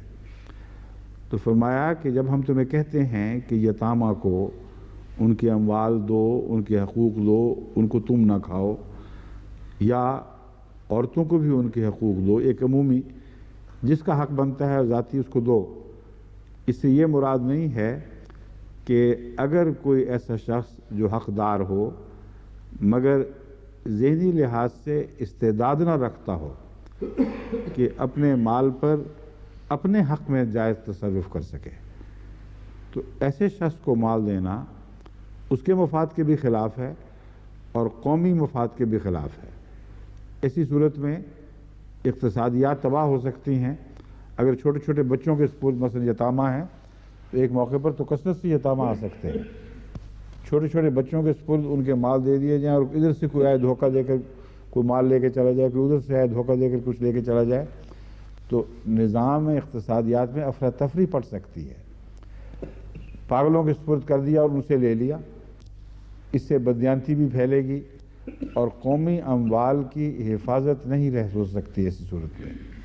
یہ مضمون ہے وَلَا تُؤْتُوا السُّفَهَاءَ أَمْوَالَكُمْ، اگر تمہارا مال ہے تو بیوقوفوں کو دینا کیوں ہے؟ یہ بہت ہی لطیف طرز کلام ہے۔ سفہاء کو جب دو گے تو ان کا ہی مال دو گے، یہ مراد ہے، مگر اس نظر سے کہ تم اس کے امین بنائے گئے ہو، تمہارا بھی تصرف میں کچھ حق ہے اور ذمہ داری ہے جو تم نے ادا کرنی ہے۔ تو وہ گویا کہ قرآن کریم غالباً ایک ہی کتاب ہے مذہبی کتابوں میں جس نے کورٹ آف وارڈ کا نظام پیش کیا ہے۔ ہو سکتا ہے غیر دوسرے مذاہب میں بھی ہو، میرے علم میں نہیں، مگر کورٹ آف وارڈ کا تصور یہ آیت پیش کر رہی ہے کہ ایسے لوگ جو اپنے مال پر تصرف کے اہل نہیں، ایسے بچے جو ابھی چھوٹے ہیں اپنے حقوق کا تحفظ خود نہیں کر سکتے، قوم کا فرض ہے اور وہ اس میں جواب دہ ہوگی کہ وہ اس وقت تک وہ مال ان کے سپرد نہ کرے جو قوم کے پاس امانت اور ان کا حق ہے۔ اموالکم کا یہ معنی بنے گا، قوم کے اموال یعنی تمہارے پاس ایک امانت ہے ایک قسم کی اور ہیں ان کے، چنانچہ فرمایا وَلَا تُؤْتُوا السُّفَهَاءَ أَمْوَالَكُمُ الَّتِي جَعَلَ اللَّهُ لَكُمْ قِيَامًا، حالانکہ ان اموال کو تو جن لوگوں کے وہ مال ہیں ان کے لیے بود و باش کا ذریعہ بنایا گیا ہے یا ان کے بقا کا، ان کے ضرورتیں پوری کرنے کا ذریعہ بنایا گیا ہے، یا فرمایا ہے قیاماً، تمہارے لیے قیام بنایا گیا ہے۔ یعنی سوسائٹی اگر مالی تصرفات کے معاملے میں اپنی ذمہ داری ادا نہیں کرے گی تو سوسائٹی کو نقصان پہنچے گا اور ان کی اقتصادیات تباہ ہوں گی۔ وَارْزُقُوهُمْ فِيهَا وَاكْسُوهُمْ وَقُولُوا لَهُمْ قَوْلًا مَعْرُوفًا، ان اموال سے ان کو پہناؤ، ان کو کھلاؤ، ان کو پہناؤ اور ان سے نرم گفتگو کرو، پیار اور محبت سے انہیں سمجھاؤ کہ تمہاری چیز تمہیں اگلی ہم خرچ کر رہے ہیں لیکن تمہارے تصور میں اس وقت یہ نہیں دے سکتے، تصرف میں نہیں دے سکتے۔ اس کے مان بعد جو آیت آتی ہے وہ ہے وَابْتُلُوا الْيَتَامَىٰ حَتَّىٰ إِذَا بَلَغُوا النِّکَاحَ، یتامہ کے امتحان لیتے رہو یہاں تک کہ وہ نکاح کی عمر کو پہنچ جائیں۔ فَإِنْ آنَسْتُم مِّنْهُمْ رُشْدًا فَادْفَعُوا إِلَيْهِمْ أَمْوَالَهُمْ، اب اس آیت نے اموالکم کے اوپر سے پردہ اٹھا دیا کہ یہ اموالکم ان معنوں میں نہیں ہے کہ تم ان اموال کے مالک ہو، وہ ہیں انہی کے جو یتیم اس سے پہلے کہ وہ بلوغت کی عمر کو پہنچیں اس بات کی استعداد نہیں رکھتے کہ وہ ان کے اوپر تصرف کر سکے۔ تو جب یہ آیت آئے گی تو اس وقت مزید بات ہوگی۔ ایک اور معنی جو اس آیت سے نکلتا ہے وہ یہ ہے کہ یتامہ جن کے پاس اموال نہ بھی ہوں، جو غریب بھی ہوں، تم بحیثیت قوم ان کے کفیل ہو، تم پر ذمہ داری عائد ہوتی ہے کہ ان کی دیکھ بھال کرو۔ چنانچہ فرمایا ہے التی جعل اللہ ولا تؤتوا السفہاء اموالکم التی جعل اللہ لکم قیاما، ایسے لوگ جو کم عمر کی وجہ سے بیوقوف ہوں یا کسی اور وجہ سے ایسے بیوقوف ہوں کہ ان بیچاروں کے پاس کچھ بھی نہ رہا ہو۔ بعض دفعہ غربت سفاہت کی وجہ سے بھی ہوتی ہے۔ اول جلول لوگ بیچارے ایسے کئی ہم نے سوسائٹی میں دیکھے ہیں، ان کو کچھ کمانے کی توفیق ہی نہیں ہوتی، تو فرمایا ان کو اموال دے کر، پیسے دے کر ان کو نقصان نہ پہنچاؤ اور سوسائٹی کے لیے نقصان کا موجب نہ بنو، ان کی دیکھ بھال کرو، ان کو پہناؤ، ان کو کھلاؤ۔ اور یہ اس وسیع معنی میں اگرچہ پہلے فقہا نے ترجمہ نہیں کیا، مگر یتامہ کی عمومی کفالت جماعت مسلمین پر ہے، اور اس میں ایک ذرہ بھی شک نہیں کہ وہ ذمہ دار ہیں خصوصیت سے یتامہ کی کفالت کے۔ چنانچہ حضرت صلی اللہ علیہ وآلہ وسلم نے انہی الفاظ کفالت کے ساتھ یتامہ کی ذمہ داری قوم پر ڈالی ہے۔ بس کفالت کا مضمون اگر لیا جائے تو پھر وہ دوسرے جھگڑے خود بخود اٹھ جاتے ہیں، اور ہم نے دیکھا ہے کہ بعض صفحاء جو مجبور ہیں، جن کے پاس کچھ بھی نہیں، جب ان کو پیسے دیے جائیں تو اکثر وہ غلط مصرف کرتے ہیں، اور بعض تو ناجائز اخراجات کرتے ہیں اس سے، اور پھر بھوکے کے بھوکے پہنچ جاتے ہیں۔ تو کہاں تک تم ان کے پیسے دیتے چلے جاؤ گے اور ان کے مزاج بگاڑتے چلے جاؤ گے؟ جو فریضہ ہے سوسائٹی پر وہ یہ ہے کہ پہناؤ شریفانہ طریق پر اور کھلاؤ شریفانہ طریق پر، اوسطاً جو مناسب ہے، اور نرمی کی بات کیا کرو۔ نرمی کی بات کرنا اس موقع پر ان معنوں میں عین محل کے مطابق ہے۔ وَأَمَّا السَّائِلَ فَلَا تَنْهَرْ، جو مانگنے والے لوگ ہیں ان کو ڈانٹا نہ کرو۔ بس مراد یہ ہے ایسے بیوقوف بار بار تم سے مانگیں گے بھی، آئیں گے کہیں جی ہماری ضرورتیں پورا کرو، ہمیں پیسے دو، ہمیں کچھ کرنا ہے، تو ایسے موقع پر ان سے خفگی کا معاملہ نہ کرو، پیار سے سمجھایا کرو۔ ذمہ دار تم صرف اسی حد تک ہو کہ ان کی رہنے سہنے کھانے پینے کی ذمہ داریاں تم ادا کرو، اور خدا کے نزدیک بری ذمہ ہو جاؤ گے۔ بس یہ دوسرا معنی بیک وقت ایک بطن کے طور پر اس آیت کا ساتھ چلتا ہے۔ اب پہلے معنی کی طرف لوٹتے ہوئے پھر اگلی آیت اس مضمون کو اٹھا لے گی، مگر اس سے پہلے میں فقہا اور علماء کی بحث سے کچھ آپ کے سامنے رکھتا ہوں۔ صفحاء کیا ہیں؟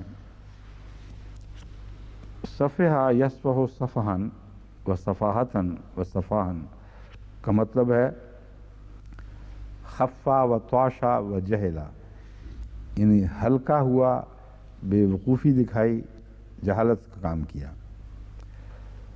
یا اپنے نفس کو یا اپنی رائے کو غلط راہ پر ڈال دیا، کسی چیز کے بارے میں دوسرے کو دھوکہ دیا، یعنی صفحہ فلان کا مطلب ہے اس کو بیوقوف بنایا، اس کو دھوکہ دیا۔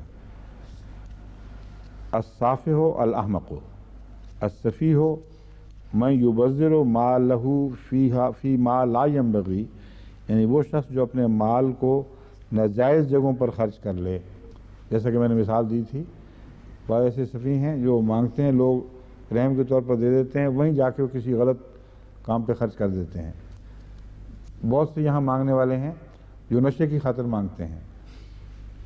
مجھ سے ایک دفعہ کسی نے بیان کیا کہ ایک ہیٹ لے کر ایک غریب سا آدمی بیٹھا ہوا تھا، اور اس نے رحم کیا، شاید بھوکا ہے، اس نے اس کو 10 شلنگ دیے اور سامنے پب تھی، دوڑا وہ لے کے تو اس جائے شراب پہ خرچ کر دیا۔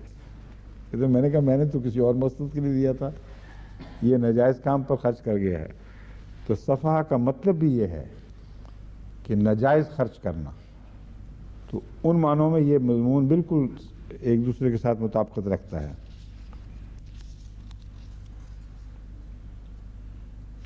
اور بھی بہت سے لغوی معنی ہیں۔ قیامن سے مراد ہے سیدھا کھڑا ہو گیا، کہیں گے قامہ سیدھا کھڑا ہو گیا۔ اعتدلا قام الامرو یعنی اس کا کام ٹھیک ٹھاک ہو گیا۔ قام الحق کا کسی نے حق کو ظاہر کیا۔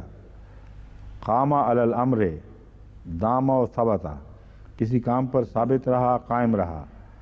قاومہ فی حاجت قام معہ فیہا کسی ضرورت کے وقت اس کے ساتھ کھڑا رہا، یعنی اس کا ساتھ دیا۔ یہ سارے معنی قامہ کے اندر پائے جاتے ہیں۔ القوام العدل انصاف سے کام لینا۔ اکسوہم کے ترجموں میں یہ بیان کیا، اصل تو لباس سے ہے کسوہ، اور زمین جب سرسبز و شاداب ہو جائے تو اس کے لیے بھی یہ لفظ استعمال ہو۔ اکتست الارض بالنبات یعنی کوئی زمین نباتات اوڑھے بیٹھی ہے، سبزے کا اوڑھنا اس نے لیا ہے۔ یہ اردو میں بھی ہر زبان میں غالباً محاورہ ہے، یہاں اس سے تعلق نہیں ہے اس آیت میں۔ الثوب یستتر بہ ویتحلی لباس کو کہتے ہیں جو ڈھانپتا ہے اور خوبصورتی کا بھی موجب ہے۔ بس ان معنوں کا صرف یہاں تک اطلاق ہوگا اس آیت میں کہ ان کو پھٹے پرانے کپڑے نہ پہناؤ۔ جب زمین سرسبز و شاداب ہوتی ہے تو اس کے لیے لفظ کسا استعمال ہوتا ہے، تو ایسا پہناؤ جو اچھے بھی لگیں۔ بےہودہ پرانے پھٹے کپڑے دے کر یہ نہ سمجھو کہ تمہارا فریضہ ادا ہو گیا ہے۔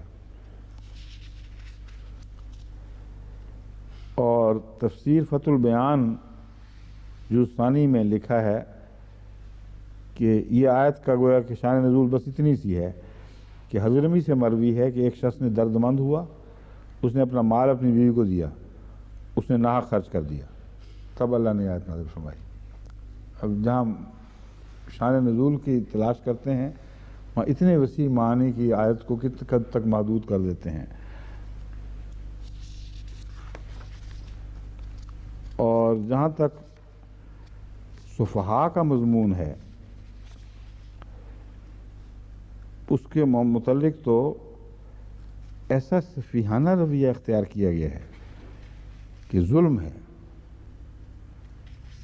قرآن کریم سے سخت ناانصافی، رسول اللہ صلی اللہ علیہ وسلم کے ساتھ سخت ناانصافی، اس آیت کے پیش نظر بعض مفسرین نے، اور میں تفسیر روح المعانی جز 4 صفحہ 202 سے یہ عبارت پڑھ کے آپ کے سامنے رکھتا ہوں، وہاں یہ موقف اختیار کیا گیا ہے کہ صفحاء سے مراد عورتیں ہیں، اور صفی قرآن کریم کے نزدیک عورت بے وقوف ہے۔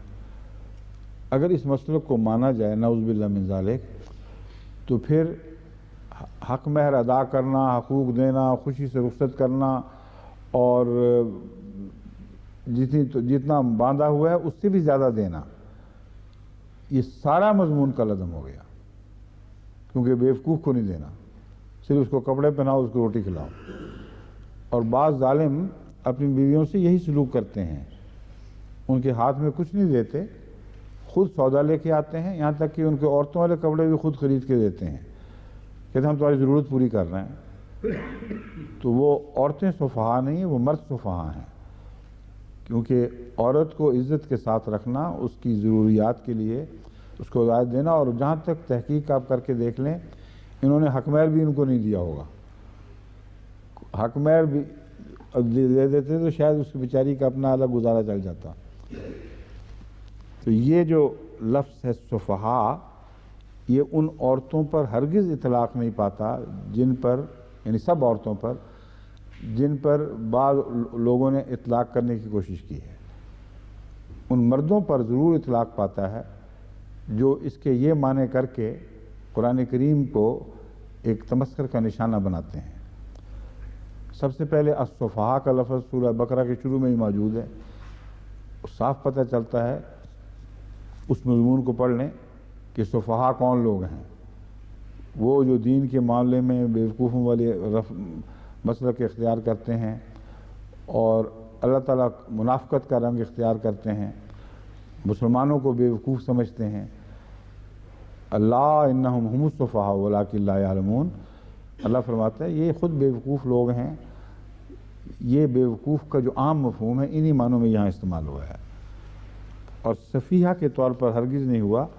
یہ آیت عمومی ہے، وَلَا تُؤْتُوا السُّفَهَاءَ أَمْوَالَكُمُ الَّتِي جَعَلَ لَكُمْ قِيَامًا، بالکل اور وسیع مضمون ہے، جیسا کہ میں نے بیان کیا ہے، ایک قومی اقتصادیات کا بہت ہی عظیم الشان وسیع الاثر مضمون ہے، جس کو محدود بھی کیا گیا اور ناجائز حملہ کیا گیا عورتوں پر۔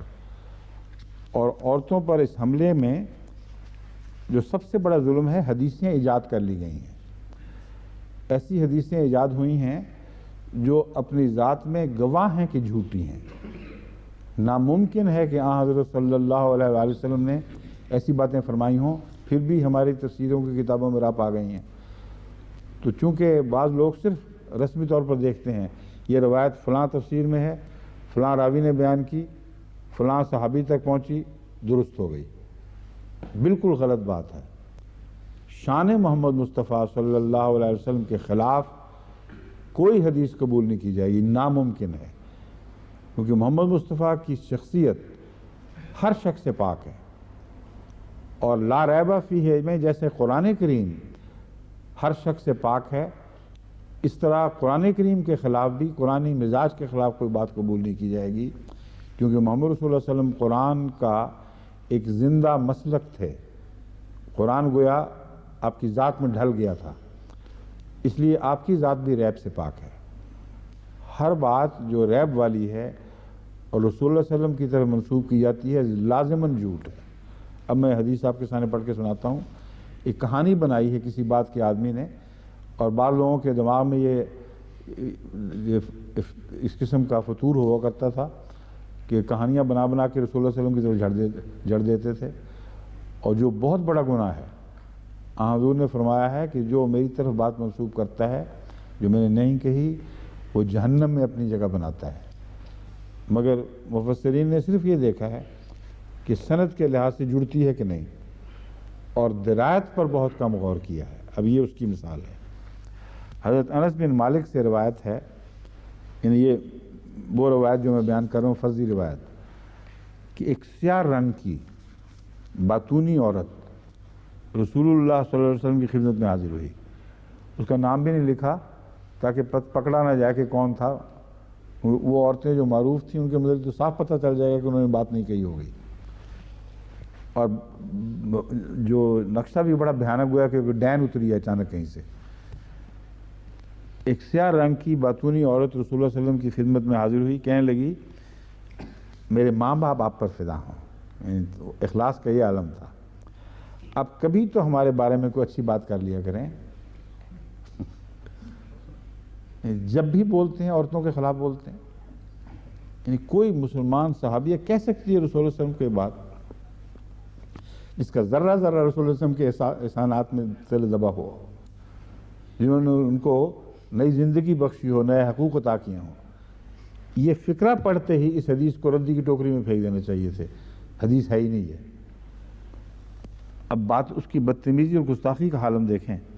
ایک طرف ماں باپ قربان، دوسری طرف کہتی ہے کبھی تو ہمارے بارے میں کوئی اچھی بات کر لیا کریں، مجھے یہی پتہ چلا ہے، کہیں سے اطلاع ملی ہے اس کو، کہ آپ عورتوں کے بارے میں، آپ ہمارے بارے میں ہمیشہ منفی بات کرتے ہیں۔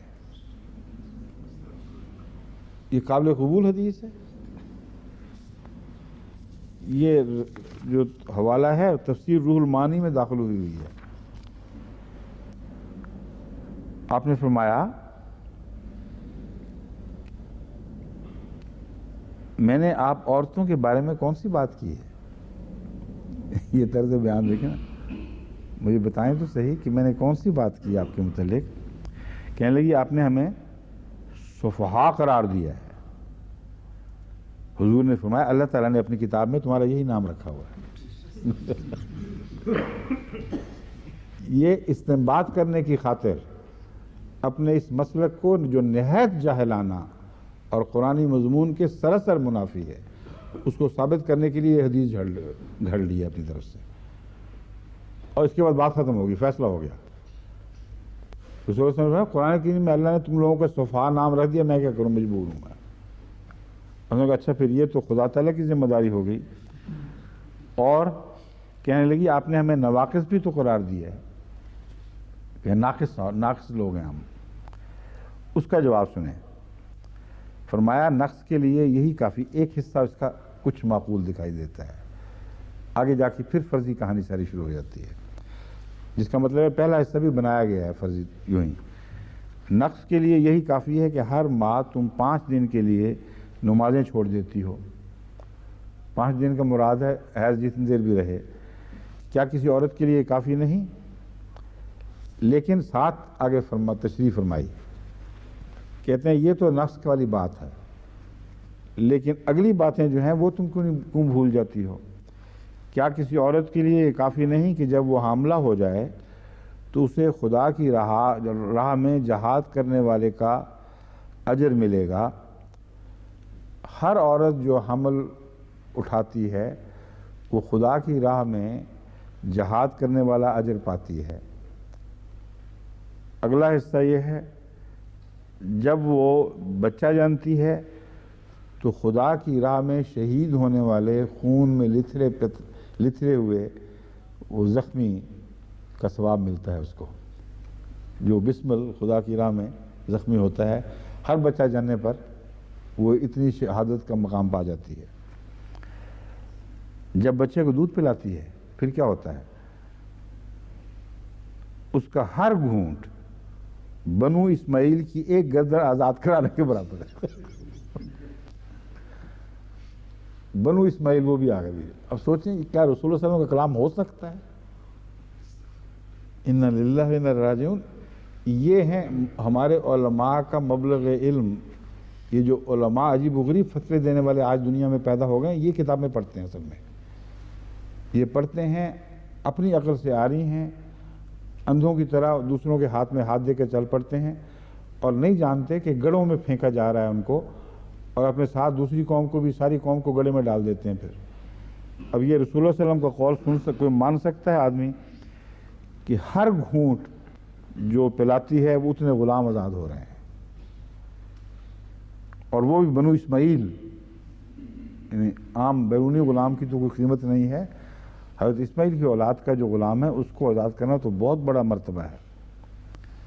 جب وہ بچے کے لیے رات بھر بیدار رہتی ہے تو اس کی ہر شب بیداری بنو اسماعیل کی اولاد میں سے ایک گردن آزاد کرانے کے برابر۔ اب آپس میں ذرا موازنہ کر کے دیکھ لیں،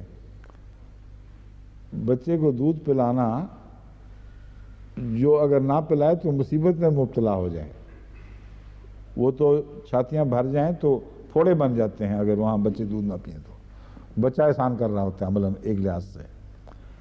تو کہتے ہیں اس کا تو ہر گھونٹ اور ایک بچے کے لیے ساری رات جاگنا، یہ بھی بنو اسماعیل کا ایک غلام آزاد کرانے کے برابر ہو گیا۔ ہاں یہ شرط ہے کہ یہ اجر ایسی صابر اور خوف خدا رکھنے والی مومنات کے لیے ہے جو اپنے خامدوں کی نافرمانی نہیں کرتی۔ اس طرح انہوں نے عورتوں کو بندھا ہے زنجیروں میں، رسول اللہ صلی اللہ علیہ وسلم کی طرف منسوب کر کے اپنی زنجیریں ان کو پہنا دی ہیں۔ صفحاء ہیں کون؟ ابن عباس اور ابن مسعود کی روایت اسی تفسیر روح المعانی میں، یہی ہے نا روح المعانی جس کا حوالہ پیش کیا تھا، ہاں یہی، اس میں یہ روایت بھی ہے اس کے برعکس، عورتیں اور بچے، وہ کہتے ہیں بچے بھی شامل ہیں، عورتیں صرف بیوقوف نہیں، بچے بھی سب بیوقوف، امام راضی اس کو اس شرط کے ساتھ تسلیم کرتے ہیں کہ وہ بھی شامل ہو سکتے ہیں، مگر ہر وہ شخص جو احمق ہو، جو تصرفات پر اختیار نہ رکھتا ہو، اپنے فائدے نقصان کی تمیز نہ رکھتا ہو، وہ ہر وہ شخص سفیہ کہلائے گا، اور یہ اس آیت میں وہ سب شامل ہیں۔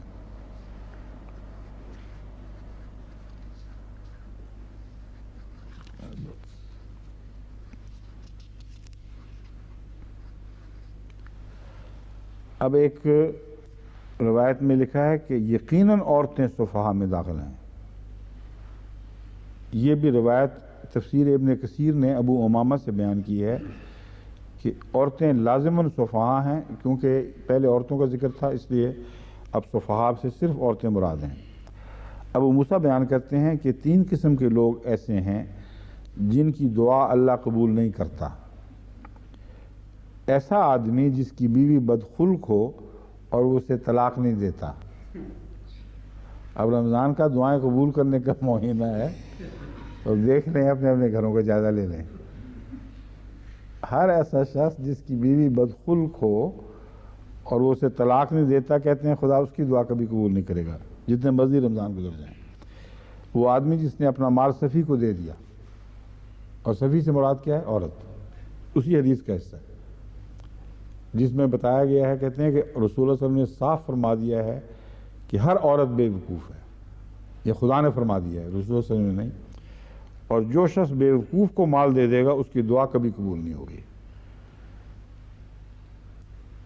اور وہ شخص جو کسی سے قرض تو لیتا ہے لیکن قرض دیتے وقت گواہ مقرر نہیں کرتا، اس کی دعا بھی کبھی قبول نہیں ہوگی۔ اب ایسے تو میرا خیال اکثر آپ میں سے بیٹھے ہوں گے جنہوں نے قرض واپس کیا ہوگا اور گواہ نہیں بنایا ہوگا، ان کی تو نہیں ہوگی دعا، لیکن جو قرض دیا ہی نہیں جنہوں نے، وہ شاید مقبول ہو جائے، کیونکہ ان کے خلاف کوئی ذکر نہیں یہاں ملتا۔ حضرت محی الدین ابن عربی، جیسا کہ صوفیانہ مزاج تھا، وہ یہاں مال سے مراد بعض دوسری قرآنی آیات کے پیش نظر معرفت کے حقائق لیتے ہیں کہ یہ مراد ہے۔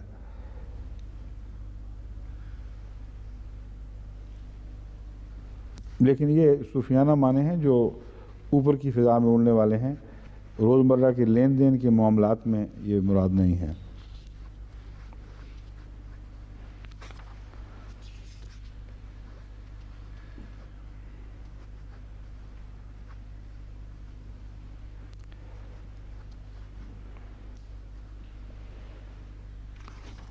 باقی تو سب وہی سفی کے لفظ کا غلط استعمال، اور جو خدا نے حق دیا دوسرے ہاتھ سے اسے گویا واپس لے لیا سفی کہہ کے۔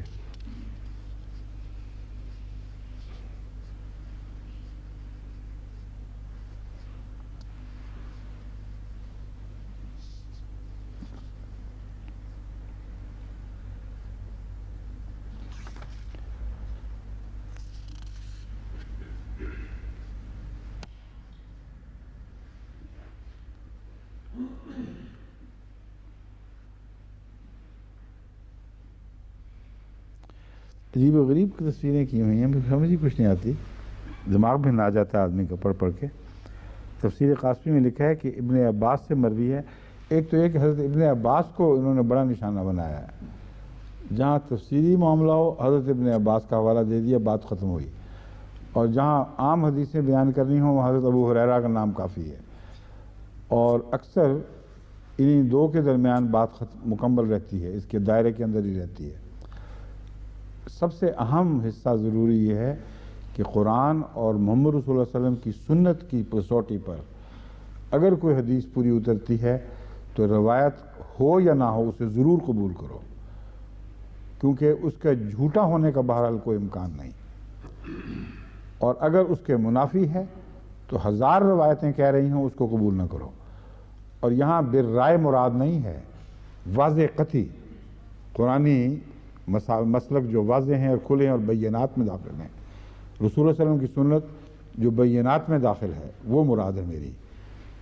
اب یہ جو روایتیں نام سن کر لوگ مروب ہو کر عجیب و غریب قسم کے مسلک اختیار کر لیتے ہیں، اس کی ایک مثال دیکھیں۔ ابن عباس سے مروی ہے کہ اللہ تعالیٰ نے جو مال تمہیں بخشا ہے اور جس مال میں تصرف کا تمہیں اختیار دی ہے اور اسے تمہارے گزر اوقات کا ذریعہ بنایا ہے، اسے دوسروں کو دینے کا قصد نہ کرو۔ اس طرح کہ اگر تم اسے اپنی بیوی اور بیٹی کو دے دو اور پھر ان سے واپسی کی امید لگائے بیٹھے رہو تو یہ نہیں ہو سکتا۔ پھر دے دو گے تو پھر گئی، گویا کہ اپنی بیوی کو بھی کچھ نہیں دینا، اپنی بیٹی کو بھی کچھ نہیں دینا۔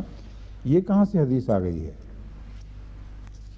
رسول اللہ علیہ وسلم تو عورتوں سے، بچوں سے حسن سلوک پر اتنا زور دیتے تھے کہ بسا اوقات میں ایسی روایتیں بھی ملتی ہیں کہ کسی شخص نے اپنا سب مال پیش کر دیا، آپ نے قبول نہیں کیا، آپ نے فرمایا بیوی بچوں کے لیے کیا چھوڑ کے آئے ہو؟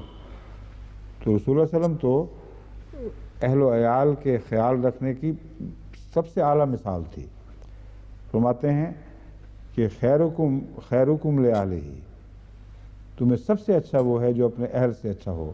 وَأَنَا خَيْرُكُمْ لِأَهْلِهِ، میں ہر اس شخص سے زیادہ اپنے اہل کا خیال رکھتا ہوں جن پر لفظ خیر کا اطلاق پاتا ہے۔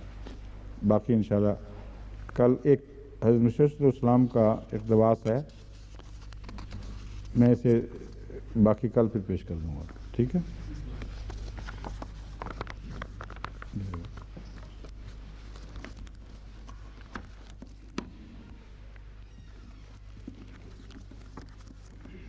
السلام علیکم ورحمۃ اللہ۔